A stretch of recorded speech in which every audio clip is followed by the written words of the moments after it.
Hi everyone, my name is Siamak and this is ACIGS ACIGS webinar series on 22nd of September 2020. We have a very interesting presentation today and I will introduce the presenter and the topic in a minute. Just taking you through the introduction slides so you're familiar with IGS, International Geosynthetic Society, a global society with more than 45 chapters, and we are here in Australia and New Zealand, Australasian chapter, or an abbreviation is called ACIGS, ACIGS. So the global society has a website, the address is up there, www.geosyntheticsociety.org. And once you become the society member through the chapter, you basically get login and access to the technical resources, as well as lots of different activities that the society is busy doing throughout the year. And here is the Australasian chapter website, acigs.org. So I encourage you to become a member. Our membership applications for the next year, 2021, will start very soon from 1st of October. And if you are keen to join as a member and benefit from lots of activities that membership to ACIGS will provide, you can go to our website and chat to us about how you can become a member. As you can see, we have been doing the webinar series since 2019, and we have been basically building a very small library of the recordings of all of our webinars so far. Through the website, ACIGS website, you can access to the recording of all of our previous webinars, and obviously this webinar today also is getting recorded and will be published on our website very soon. Also, if you want to receive a certificate of attendance, we can definitely provide that. You just need to email us. Just send an email to info@acigs.org and request a certificate of attendance, and we can provide that. Now, today's webinar. So first of all, I want to thank our sponsors. Polyfabrics is the sponsor of this webinar today. Thank you, Polyfabrics, for the support.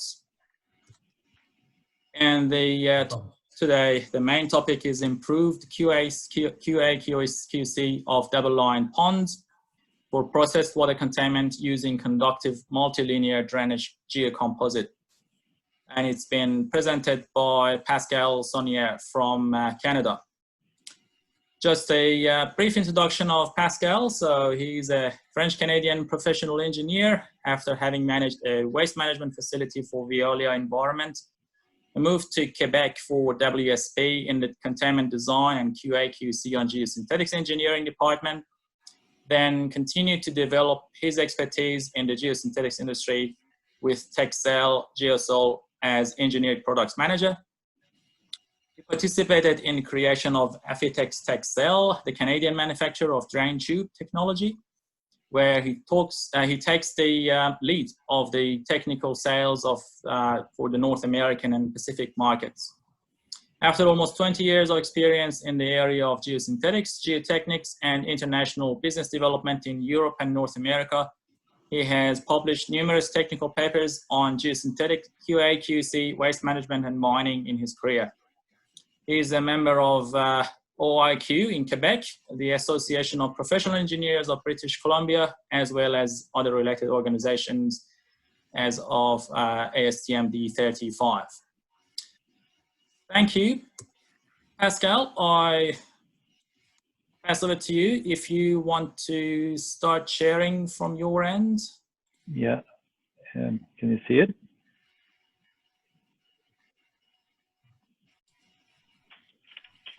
Can you see my presentation? Not yet. Okay. Sorry, share screen. Okay, I will do it. So thank you so much for your introduction, Siamak. And hi everyone. I'm very honored to be here today. I would like to thank ACIGS as well. I hope you hear me well. You can see my presentation. Yeah. Yes, everything is working pretty well. Perfect. Pascal, I just mentioned that it's 8:00 p.m. in Vancouver, where you're based at, and we're watching you here. It's 1 p.m. On Tuesday. It's Monday in your. Yeah, it's Monday. It's Monday night for me. Yeah. Perfect. Thanks again, and yeah, over to you for your presentation. Okay, super. So thank you very much, and thank you to you all for your attendance. So the presentation I will present to you is a more a feedback I would like to share with you today with an engineer I worked with, and I would like to acknowledge her. Her name is Heather McDaniels, and she's working for Saddle Miller Associates in Denver. And with that project last year, it's a product we work together. It's an oil and gas and oil project, and it was a double line pond, and we took experience from that, and we decided to share the experience and the lessons learned. So I would like to share this with you today. So that would be a bit of a presentation mixed with talking about QA/QC, talking about conductive multilinear drainage geocomposite, and general thoughts on quality in double line ponds. So hopefully that you will enjoy the presentation, and feel free at the end of the webinar to have questions. I would be very happy also to reply in more detail the question you have maybe later during the week.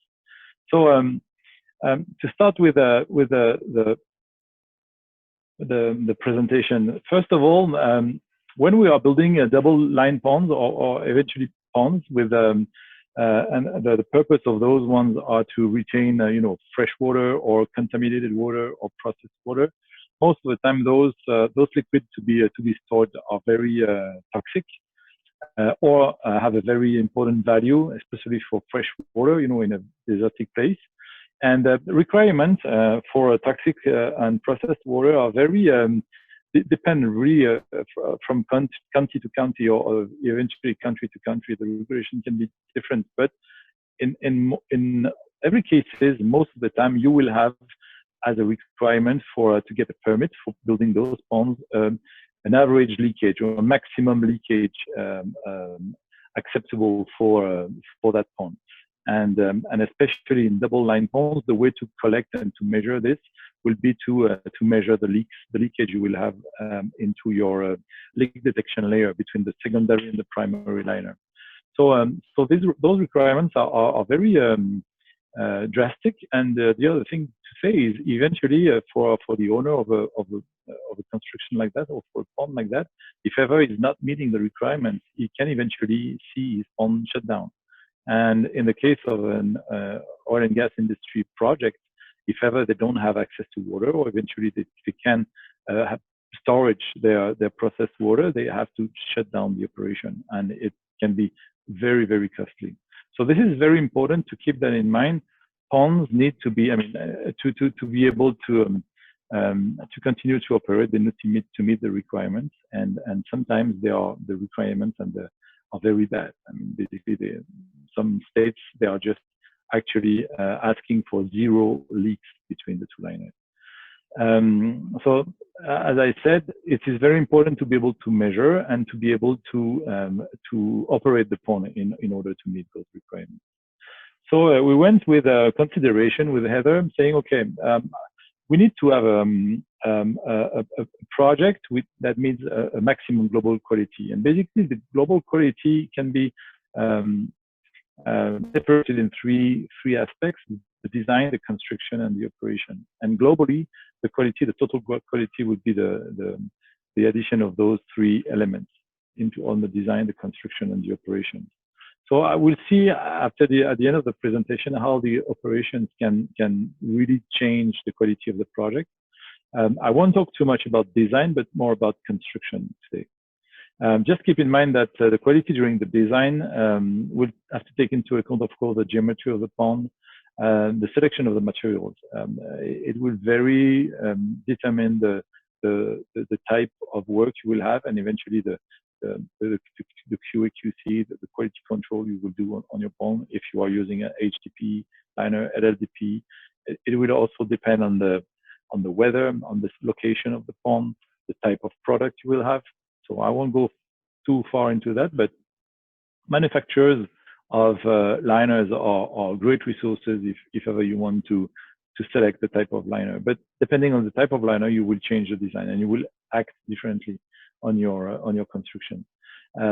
Again, the design will be different, and the result and the behavior and efficiency of your pond will be different if you are having a single line pond, double line pond, a composite line solution with a liner and a GCL, for example. And also during the design, you need to take into account the type of product, how you will control the product in the lab during the manufacturing process, or eventually when they arrive on site, which could be considered as a QA in that case.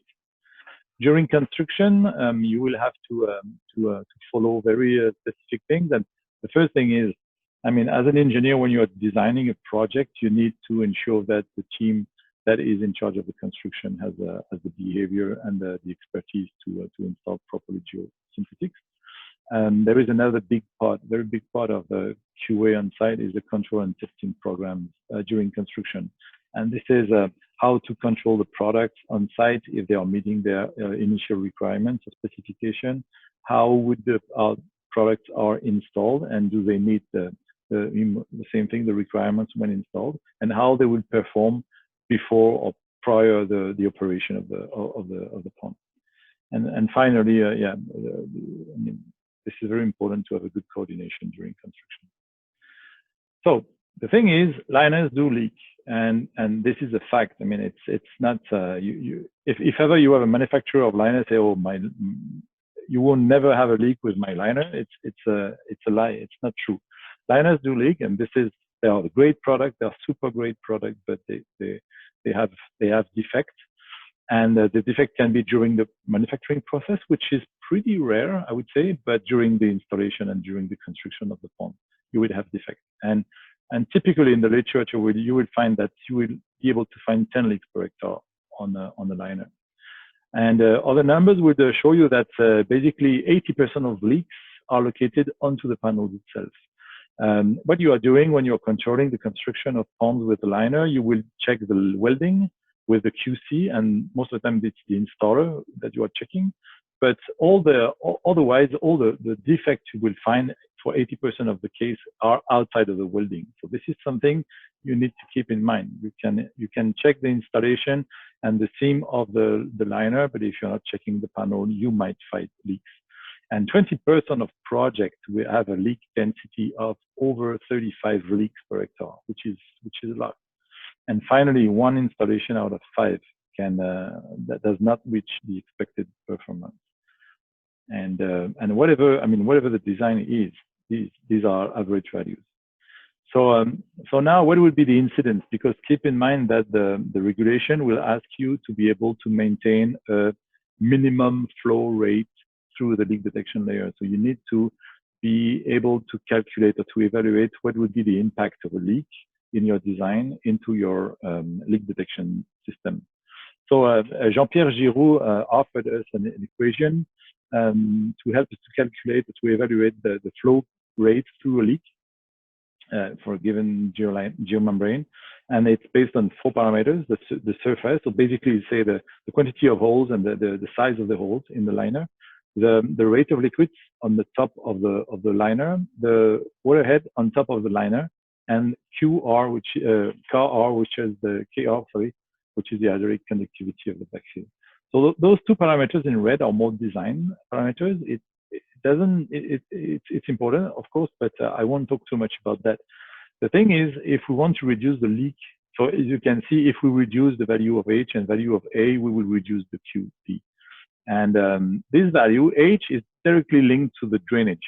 So if we reduce the water head on top of the leak, then you will reduce the flow through the leak. And the other one is if you reduce the amount of leaks, you will obviously reduce the leakage through the leak or through the hole. And so QA/QC, improving QA/QC in lining jobs is so So you have two things, two important things. First one is the third-party engineer QA program. Then the owner typically will hire an external person engineer to be able to go through all the quality insurance program of the project. And this person will review the design eventually, the construction procedures, will follow the installation, and et cetera, et cetera. But there is another technique which can be, I mean, both techniques can be implemented together, is electric leak locations. And those techniques are very on and off techniques. Basically, you are able to check the liner when it's installed, or during its installation, or eventually when it's backfilled. And with those techniques, you are able to find leaks and to eventually repair those leaks before the pond is placed into operation. So I won't go into much details in that because I know that Abigail from TRI will have a presentation specifically on electrical leak location survey in November. So I encourage you to attend this presentation. This is very, very important to be able as an engineer, as a designer, to use those techniques to improve the QA of your ponds and eventually all the containing projects with liners. So the water puddle is one method. It's used on exposed geomembrane, and arc test is another method that is used on exposed geomembrane. So as you can see here, we are using water as an electrical component, and basically the electricity is going from the top to the bottom, and as soon as you have a leak, then the current is going through that leak, so the circuit is closed, and then you have a beep. So it's off, off, off, off, and when you are on top of a leak, then you have a beep, and then you know that there is a leak to be repaired. Same thing for arc test. And the dipole method is a method where you can test the liner when it's backfilled, and it's a bit different, but it's based on the same principles.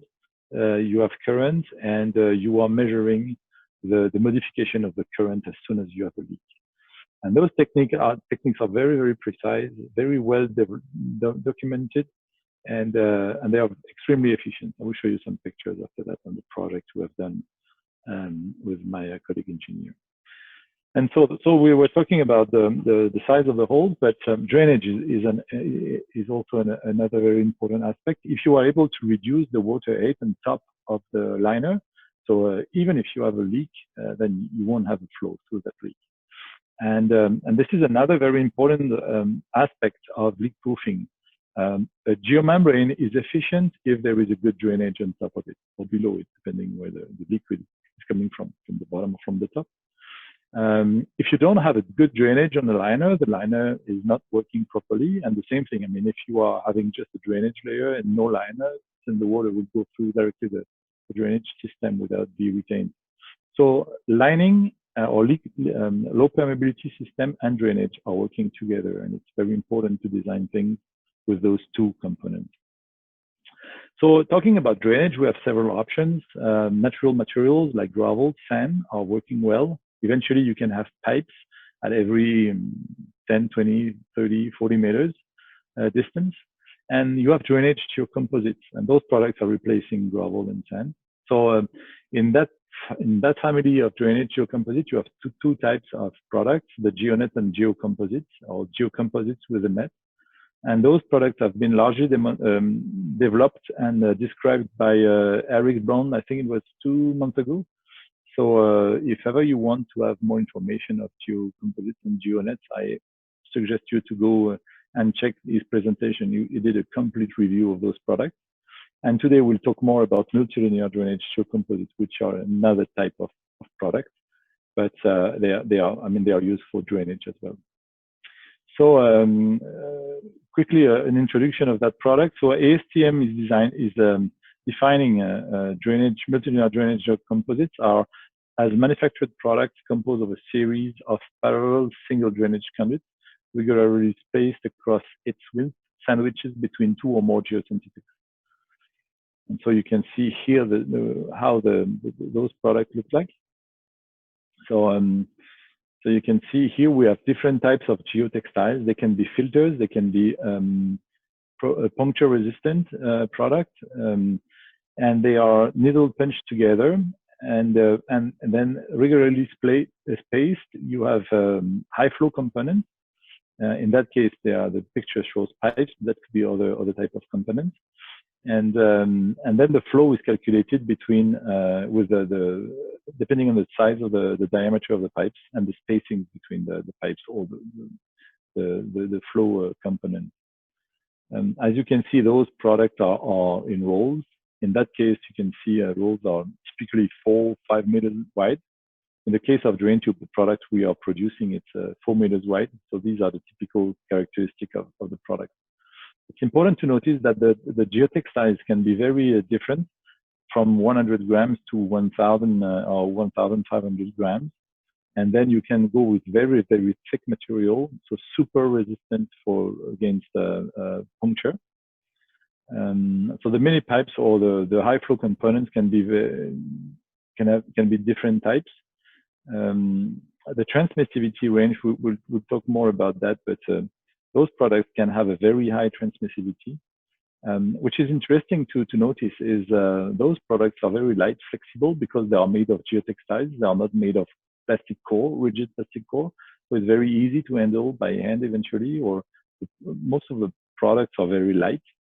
And we'll talk about the fact that there is no creep, no intrusion, and no peel adhesion in that case because the textiles are never punched together. So those products are drainage products. They are good for water, for leachate, for gas, for groundwater, surface water, etc. So those type of products are used everywhere. I mean, drainage matters. So buildings, sports applications, civil. So we can find applications in roads, highways, MSE walls, in mining and energy. So we'll find those products in mining, final closure, ponds, tailings dewatering, dam drainage, etc. And environmental applications. So typically leachate collection in landfills, gas venting system, temporary gas venting system for temporary covers, surface water drainage on final covers, gas venting system below final covers. In some cases, we are using those products in strips for landfill gas collection into the waste to replace horizontal trenches. These type of products, and especially drain tube products, is even probably new in Australia. They just turned 32 this year, and originally this product has been developed in France and used in 1988. And since 10 years now, it has been developed in Canada and in the US. And as you can see here, all the applications, so 4 million square meters of product have been installed in North America. Lots of different applications: mining, landfills, roads, buildings, sports fields. A lot of sports fields in Quebec, for example. I mean, various applications, and which is important. I mean, especially for that type of material, is that we have 100% conformity for all those projects done in North America. And it's probably because it's technology that is extremely simple to control during the manufacturing process. As geotextiles and pipes, it's extremely easy to control a geotextile property, and the way the products are manufactured with needle punching and pipes. So the product that is delivered after the manufacturing is always meeting specifications. We have never failed during all those projects during those years. So it's a very that gives a lot of confidence to engineers during their design. This technology is part of a standard guide for specifying drainage geocomposites, and it's in the standard ASTM standard. Also, the way to test those products is described in Geosynthetic Research Institute guide, which is called GC15, and it's explaining how those products are tested as per ASTM D4716, which is a transmissivity test, typical transmissivity test for those products. I would propose you some pictures to show you how to install that material. Keep in mind that it's very, very similar to a geotextile. So you imagine a roll of geotextile with pipes inside, and you can basically unroll those products by hand, from the top of the slope to the bottom of the slope. You can use a spreader bar. It's very versatile, a very versatile product, and a very adaptive way to be installed. When you are connecting rolls together, so you have more like geotextiles. You can sew the product together, you can weld the product together, you can eventually overlap, heat tack, heat bond. All the techniques are good depending on the engineer requirements and the strength, the residual strength you need. When you are connecting two rolls together, then you can use an overlap, or in that case, most of the time in North America, we're using couplers. So that will keep the flow constant in the connection. Backfill is very easy process because the products are made of geotextiles. There is no wave on the liner, so you can backfill easily and safely. The product won't be too much aggressive on the liner.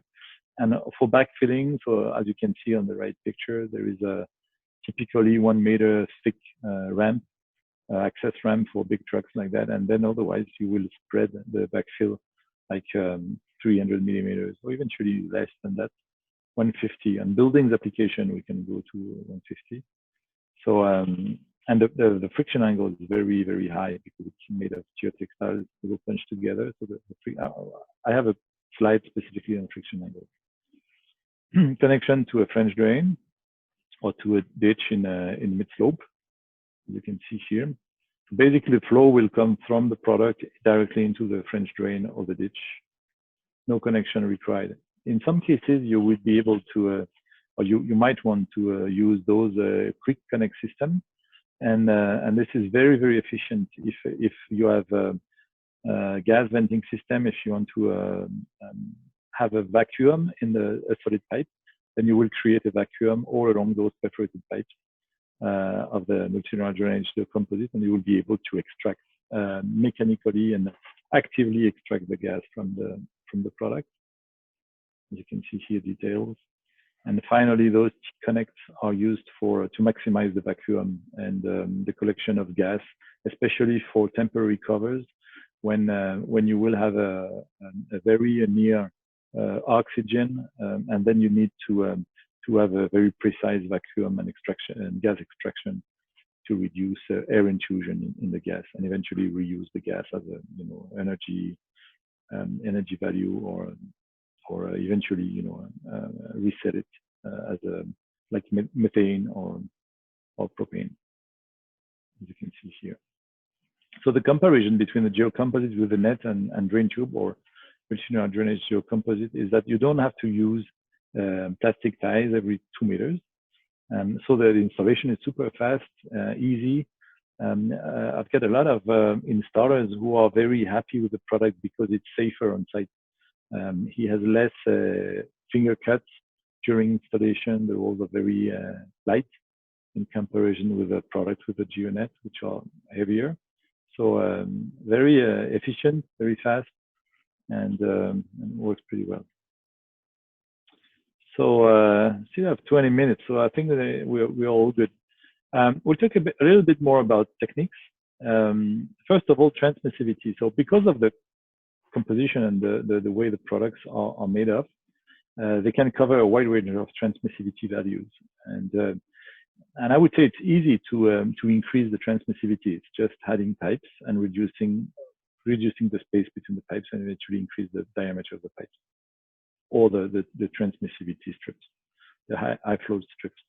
So in that case, for drain tube, you have a transmissivity value from 2.510-4 to 4/10-3, which is covering, I would say, almost all the types of flow rate you would need to face every type of application. It could be, sports fields, which are super high rain, and they need to be super heavy, or eventually, we are designing project final cover for landfills on the west coast in Canada, which are extremely rainy. I mean, heavy rain events. And we need to have an extremely high flow rate high flow capacity product. And otherwise, we can go with very, very low capacity product, like for tailings dewatering, but the permeability of the tailing is so low that basically you don't have too much water to collect. In that case, though, you will need to properly select the filter. Those tailings are containing a lot of fines, and they are very fine, and you need to be sure that typically the geotextiles you will find on the market will clog very fast. But thanks to Texel, who is producing our geotextiles, we are able to have very, very small opening filtration size of our geotextiles, and we are able to drain fine tailings without having too much of a problem with a clogging issue. Of course, transmissivity is a function of gradient and function of the number of pipes you will have in the product. Puncture resistance. So as I said, depending on the type of geotextile you will use, you can have a tremendous puncture resistance and puncture resistant product. We can go up to 1,000 grams per layer, so like 2,000 grams geotextiles, which is a very heavy solution against extremely severe situation. Stability. So those products have been tested since a long time against different types of interface: soil, textured liner, bituminous liner, super grip net from Agu, GCL, clay, silty sand, and all those we have discovered. I mean, after the experience we had, is the friction angle between those type of products, because they are made of geotextiles, punched together, is very high in comparison with with other solutions. And all the tests we have done in the shear box test demonstrated that the weak link was never the drainage composite. It was always either the internal friction, internal angle, internal soil friction angle in the soil, or eventually the friction angle between the liner and the soil below. So again, lots of information on that. And they are available upon request, of course. Reduction factors for transmissivity. I know that Eric was talking about that. It's a very important fact to know when you are designing geocomposites for drainage. Basically, the flow, the ultimate flow, is the value that you will measure in the transmissivity meter. And most of the time for geocomposites with nets, you will test those products between steel plates. But the real value you would use is to take into account this the value coming from the test, and you need to divide this value by 4 typical reduction factors: 1 for intrusion, 1 for creep, 1 for chemical clogging, and 1 for biological clogging. So the first 2 ones are intrusion and creep.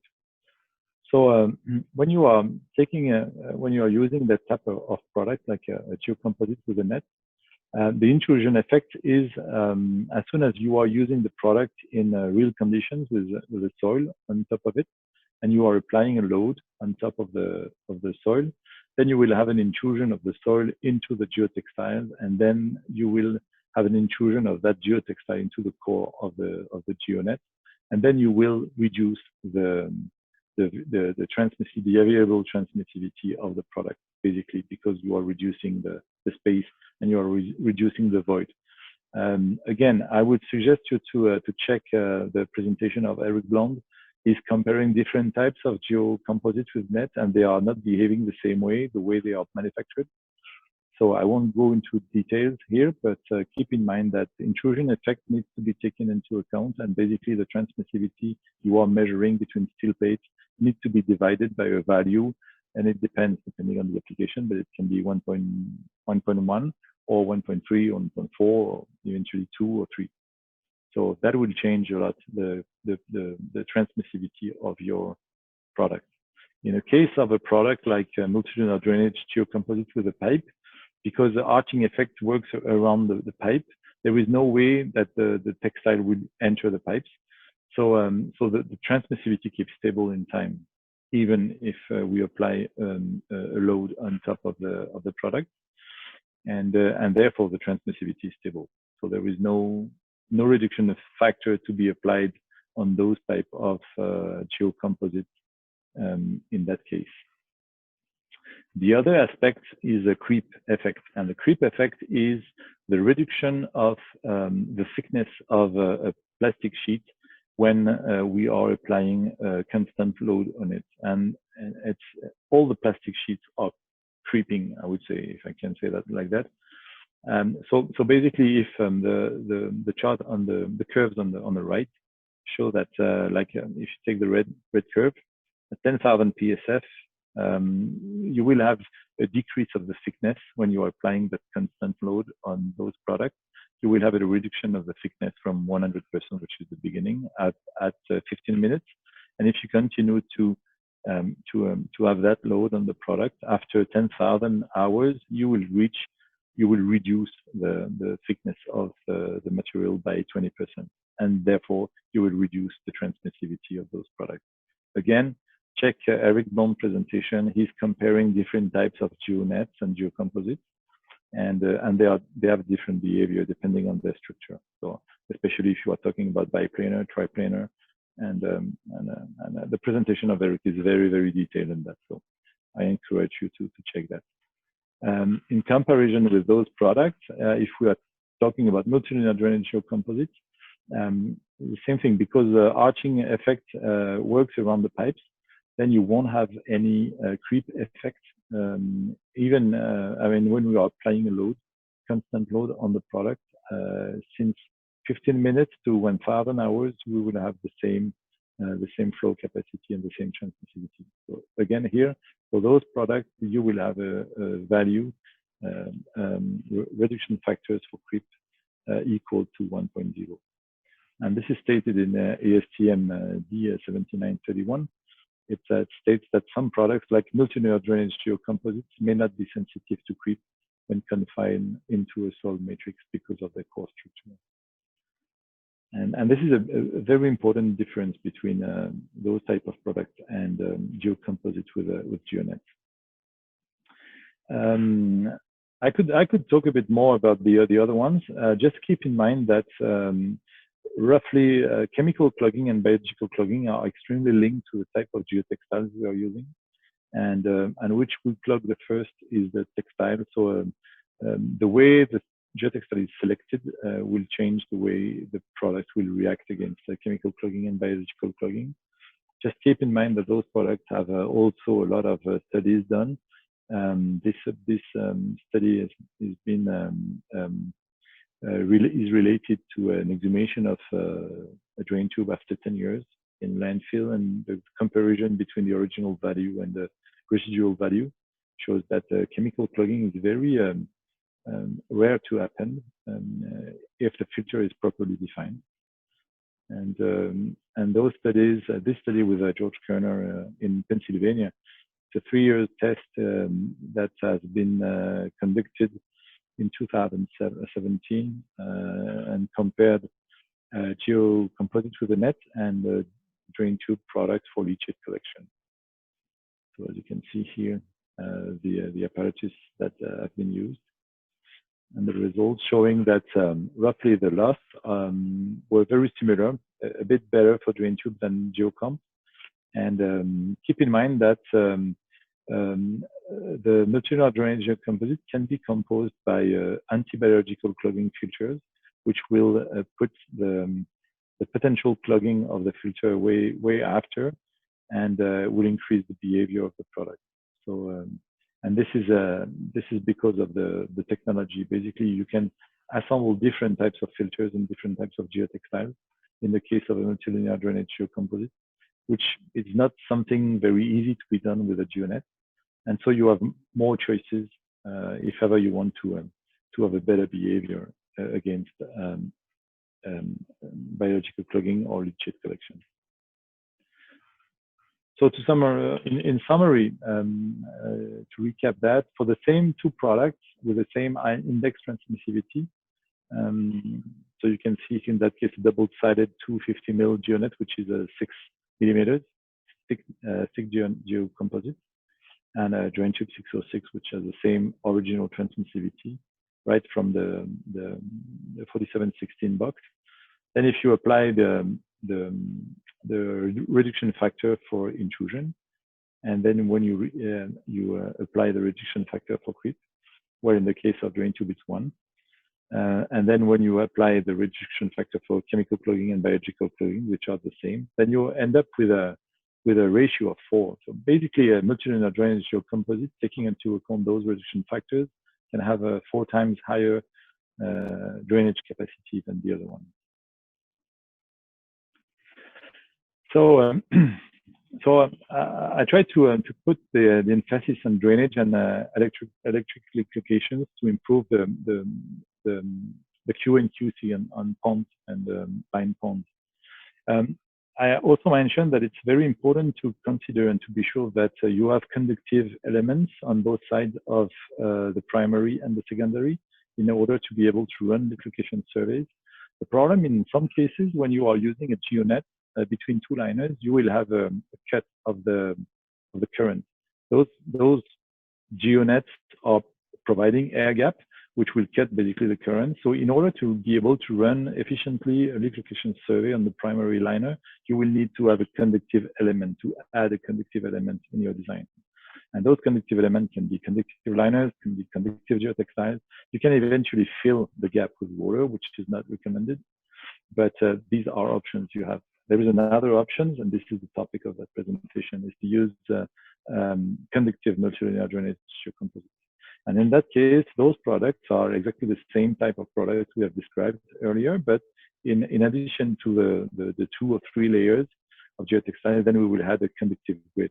And this grid is used to provide the current below the leak in order to be able to shortcut the circuit as soon as you have a leak. Okay.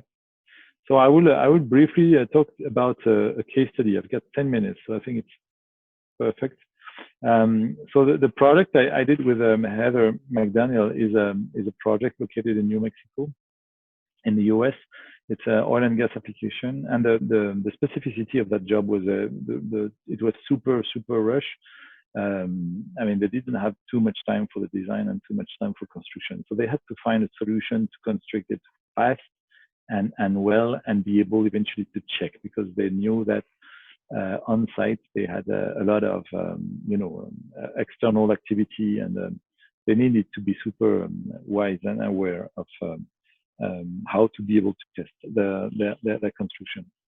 So typically the design was a 30-day design period, which was very short, and so they decided to go with that typical cross section gas venting below the liner for getting rid of every typical pressure of gas below the secondary.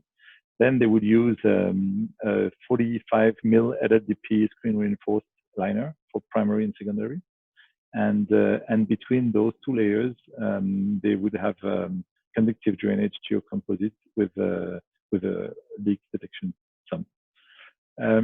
They went with the reinforced panels because they wanted to increase the installation rate of the liner, and those type of products are not conductive, so they needed to have a conductive layer below the primary for checking the primary, and so that's why they went with a conductive drain tube in that case.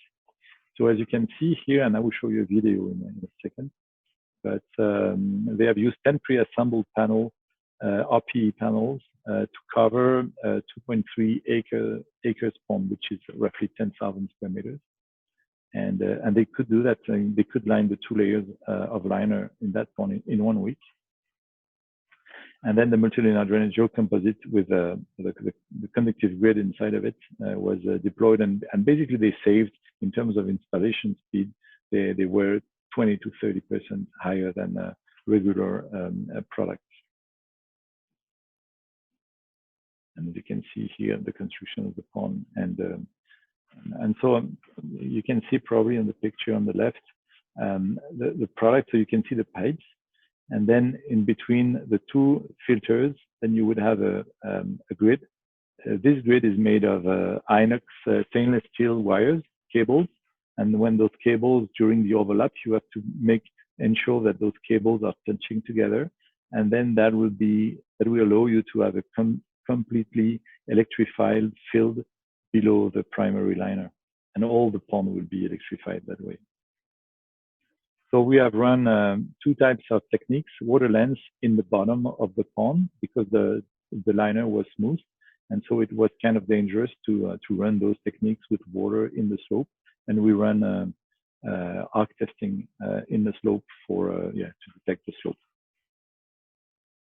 So the way the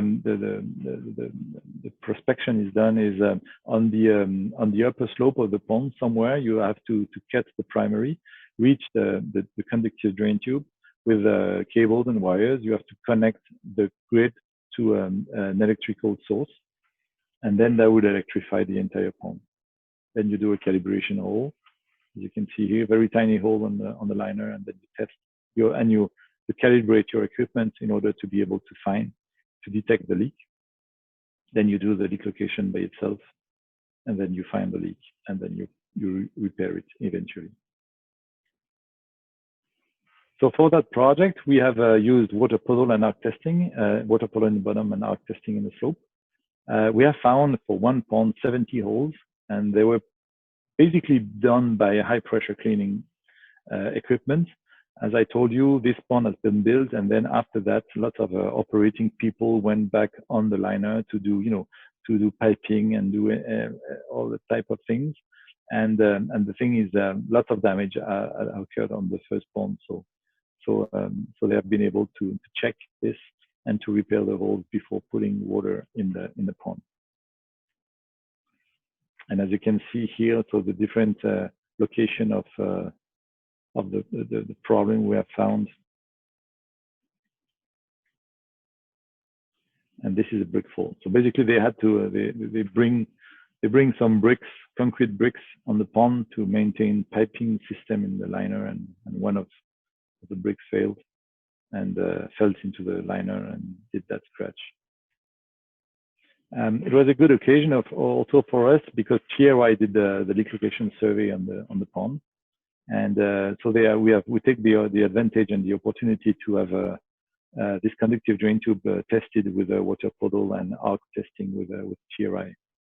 So we are very happy to have been able to take advantage of that product. So I will show you a quick video on how this product has been installed, and hopefully this will work.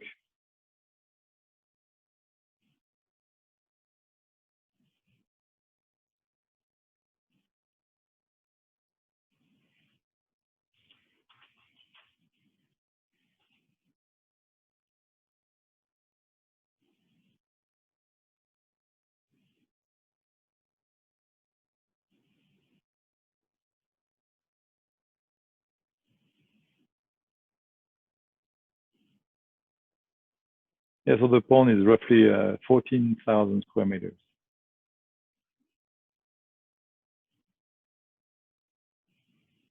So the strips here are for gas venting. And these are the quick connect systems to connect directly the pipes to a solid pipe for gas extraction with a vacuum. You can see here the reinforced polyethylene sheets or panels. And so all ponds were divided in 10 parts. So a super fast and super efficient installation. And this is the conductive drain tube installed on the secondary below the primary. And this product has a conductive grid.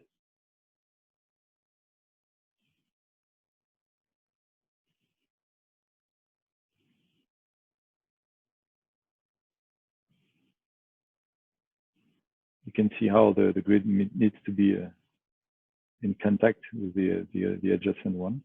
And then final testing to be sure that there is a conductivity in the joint. You see how to connect the electricity to the grid, calibration hole, and then run the test. So this is in the bottom, so we are using water lens. And as soon as the hole is found, there is a beep.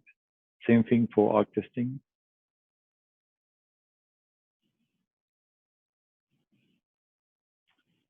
different types of leaks to be found.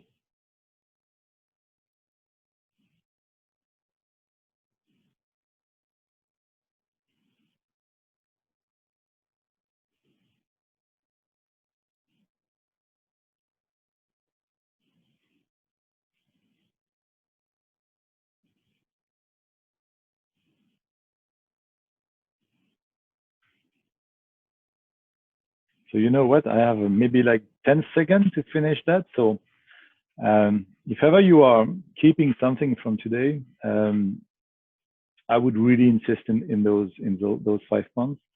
The first one is if you want to meet the recreation requirement, you need to improve the QA/QC of your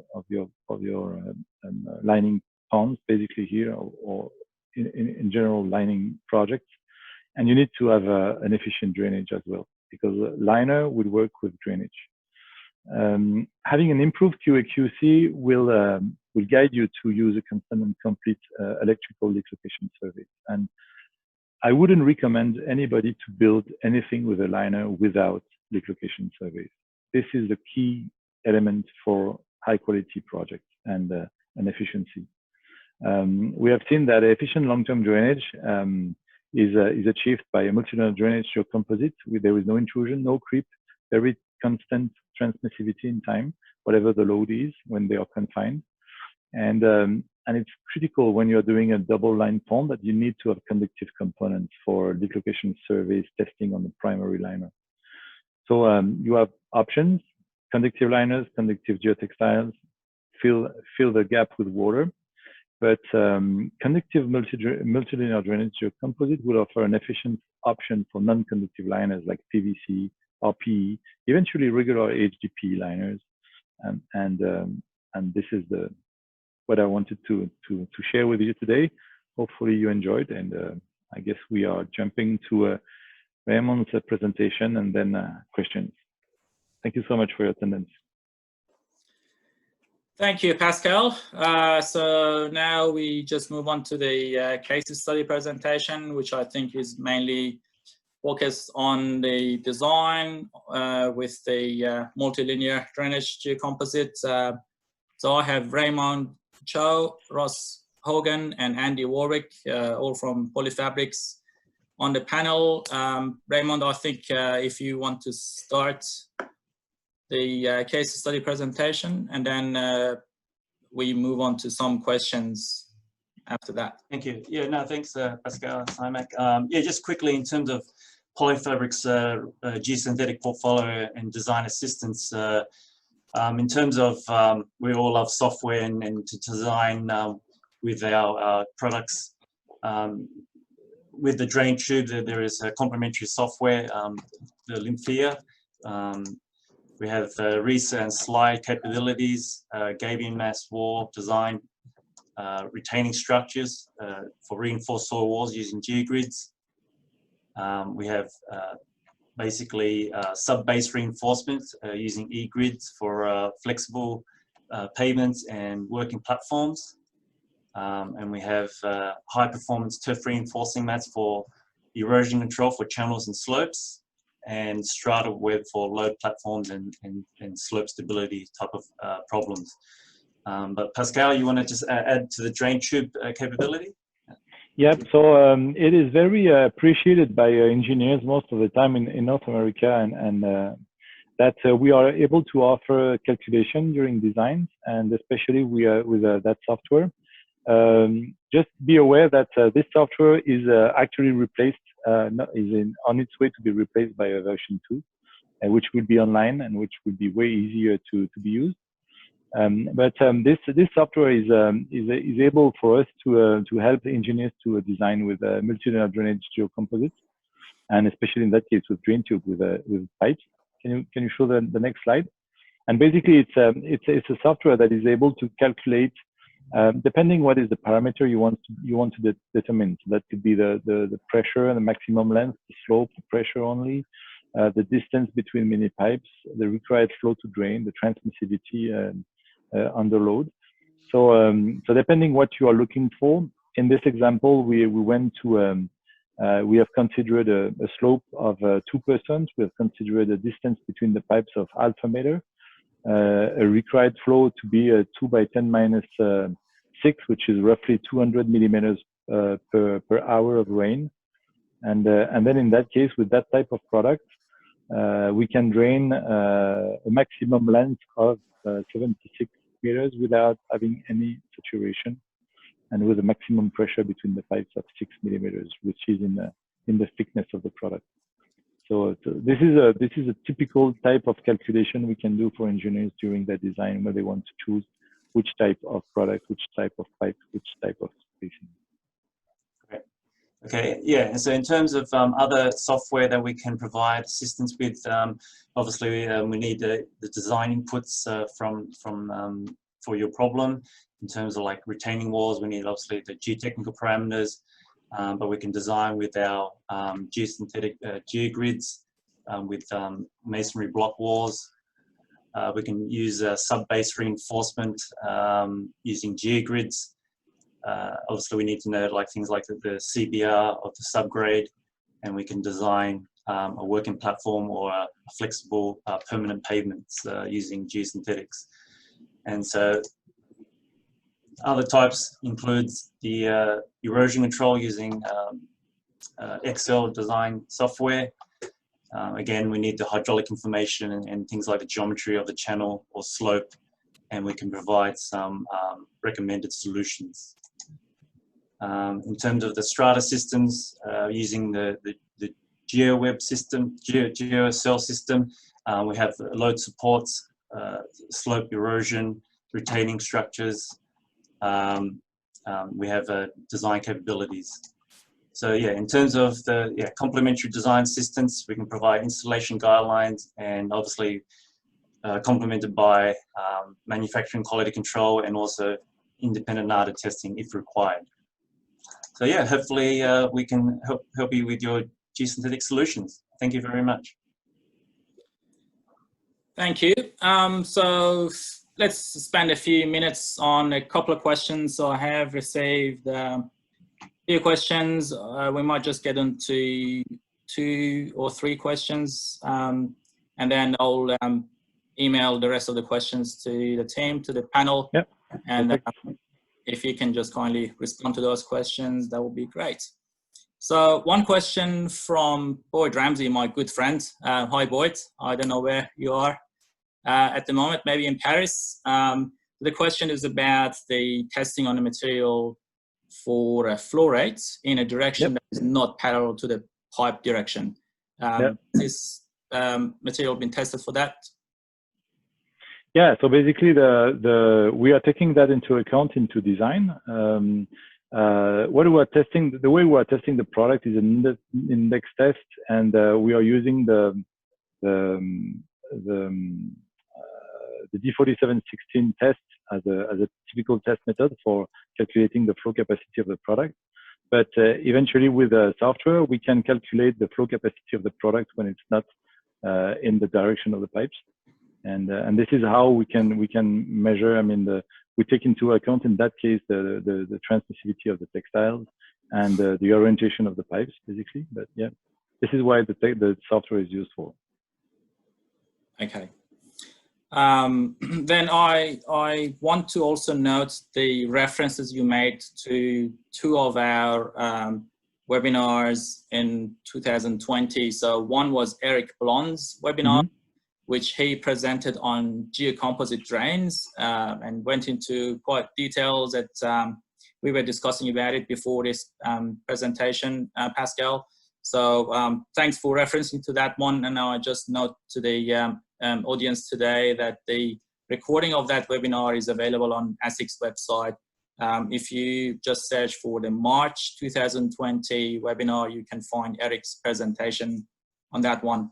And also reference to the upcoming November webinar on electrical leak location surveys, which is going to be presented by Abigail Gilson from TRI in the US. So if you're interested to watch that one, make sure you register for our November webinar, and it will be very interesting.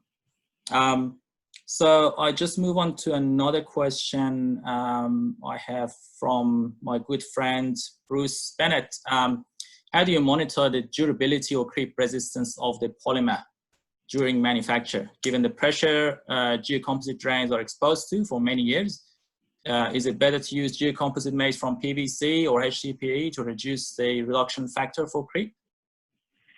Are you talking about the pipes in that case, or? That's right. I think so. Yeah. So I would say, yeah, this is a very, very specific question on polymer. I'm probably not the one who's the best well placed. Probably that would be better to have the question and answer it, you know, at large. I would probably have more the laboratory I'm working with to talk about that. Just keep in mind that we did some testing and comparison test between HDPE and polypropylene, which is the polymer we're using, and we are having also, you know, UV resistant additive in our product, and the test we have done shows that basically the polypropylene has a better behavior in long-term resistance than HDPE. So that's why we are keeping manufacturing our pipes with that polymer. But yeah, if ever the question is more specific, I would probably take that question. And the issue we have with PVC basically is that it's super rigid product, and the long term is very, I mean, completely dependent on the additive you have on the PVC, and it will crack after a certain amount of time. So the choice has been for polypropylene. I can eventually send the study, the comparison study between HDPE and polypropylene with it. So. Yep, that would be perfect. And I'll send this question through with the other ones, email them through to you, Pascal, and if you can point out some additional resources, that would be great. I just asked this one as well about the studies to assess the clogging potential of the pipe. What happens if the pipe gets clogged due to silt deposition or other source of clogging? Yeah, no, a great question. This is the key. This is the key. It's super important to have a good equation between pipes and opening filtration size of the filter, which is around the pipe. And it really depends on the type of soil you need to drain.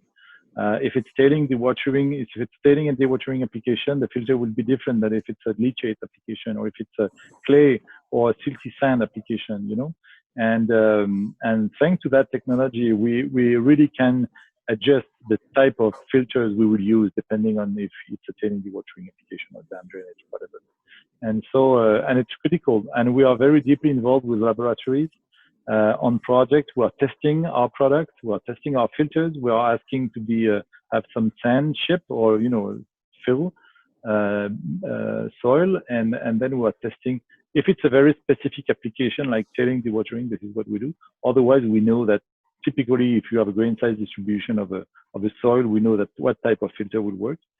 And but yeah, no, that's critical. That's super important. And we have we are able to adjust our product to the type of soil and the type of fines to be I mean, inside into the soil to be drained and filtered.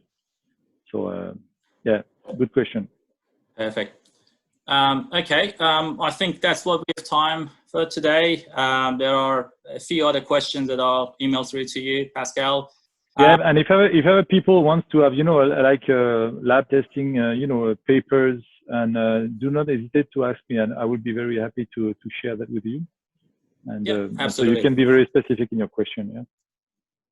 Yeah, that would be perfect. And people can see Ross Hogan, Raymond Cho, and Andy Warwick from Polyfabrics. So they are Australian-based, so Polyfabrics, and basically, if you have any questions or need any further information, basically you can contact Polyfabrics.